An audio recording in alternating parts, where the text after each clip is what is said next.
The Sustainable Development Goals, as you might remember, was decided on at the Rio Plus 20.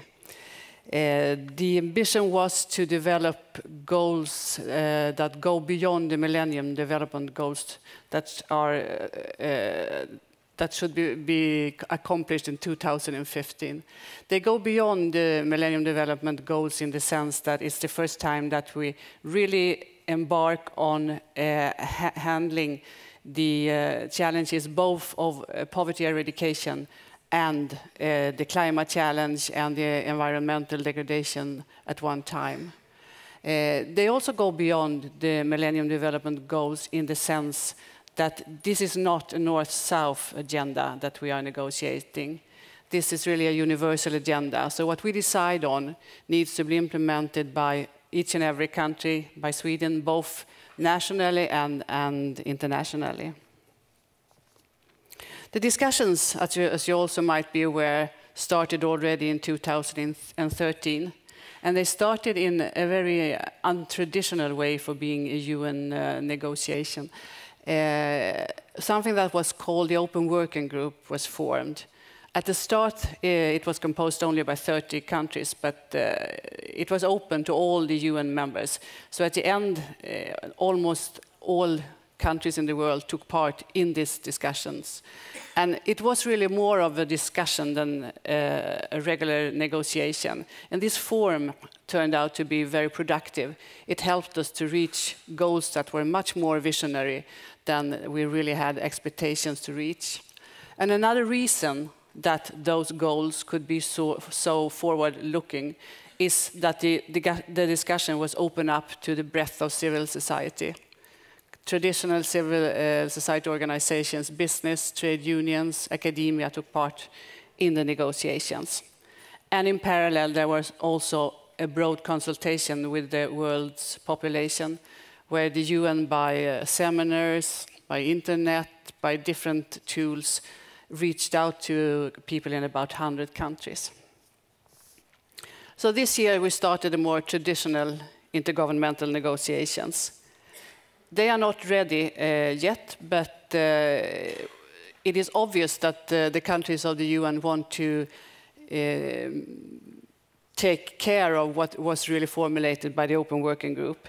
And that is why the proposal put forward by the Open Working Group most probably will be the main part of the package that we are going to deliver. It will consist of goals, means of implementations, mainly coming from the Financing from Development Conference, and follow-up and review. And of course, by a political declaration stating the will and the commitment by the international government. As you see, the goals are quite broad. They very well capture the breadth of the concept of sustainable development, economic, environmental, and social. They also have mainstreamed in those 7 goals the perspective of human rights, the rights-based approach, both through the goal of gender equality, through the rights for children and youth, decreasing inequality. You can also find the right to nutrition, health, education. Decent work, the decent work agenda from ILO is also integrated into the goals. And the right to justice, the rule of law, and inclusive institutions.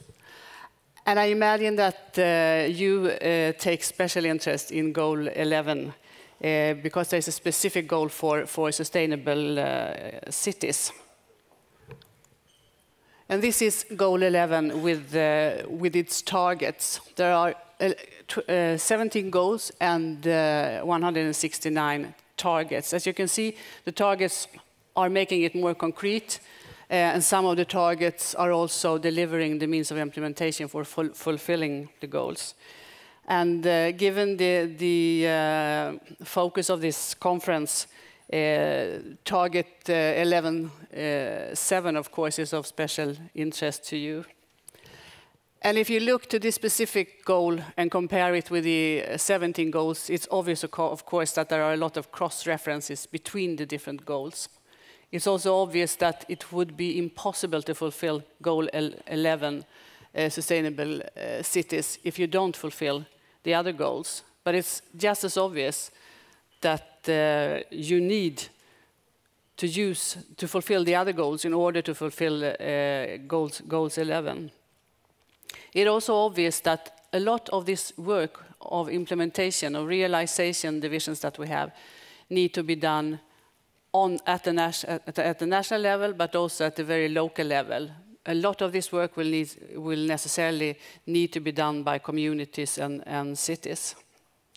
Actually, it has been said in UN that cities are where the battle for sustainable development will be lost or won.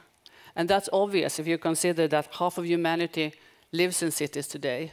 And in 2030, when the goal should be fulfilled, 60% of the human population will live in cities. And many of you know very well what an unsustainable city planning could do in terms of really worsening the situation for people that are already in problems. Just to mention one example, the right to access to water and sanitation for all is one of the main challenges that many cities meet. It's also needless to say, of course, that major sources of climate change and environmental degradations do have their basis in cities. 60 to 80% of the world's energy consumption comes from cities, and 75% of the carbon emissions. What has been considered as a local or a national matter for a long time is more and more becoming more of a global matter, of course, the way that we use and plan our cities. But of course, there's a bright side of this also. Cities are really where growth and innovation is created. So cities are really also where the solutions for sustainable development can be found and also dispersed to other parts of the countries. And also, when we consider that 60% of the areas of the cities of the world remains to be built before 2030, it's obvious that there are a lot of possibilities to make this in a new and more visionary way. It's also obvious that that cities and communities have an opportunity to learn from each other in this endeavor. One of the things that we are discussing in the UN negotiations now is the review and learning process, where regional peer review and learning is a very important part of this follow-up system. But there has also been proposals to gather together cities that have the same challenges and conditions.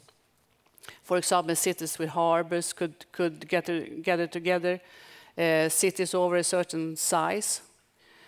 And what you are representing today is really a third way of learning and developing strategies for how to make sustainable cities be realized by this more thematic discussion. With this being said, I'm very happy to see you here, and I wish you all luck in this week.